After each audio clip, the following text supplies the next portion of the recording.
Gagambaybas nga po pala. Ayan. Ito na yung mga G-load nyo. Hindi na arawan yan, pinalitan ko na. Para satisfied kayo kasi naghintay kayo. Dahil walang JNT ngayon, sarado mga bossing. Ayan. Salamat sa apat na nag-order. Papadalan din natin yung bukas ng umaga. Ay, maraming salamat po. Peace out. Ayun mga bossing.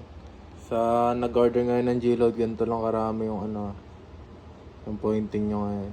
Ayan.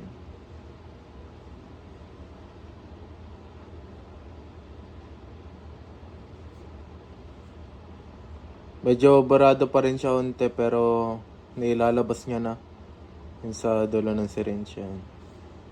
Kapakapain nyo na lang kapag papaano nyo dito. Dito sa syringe nyo, papadala yun yung G-Load. So ayun, maraming salamat. Peace out.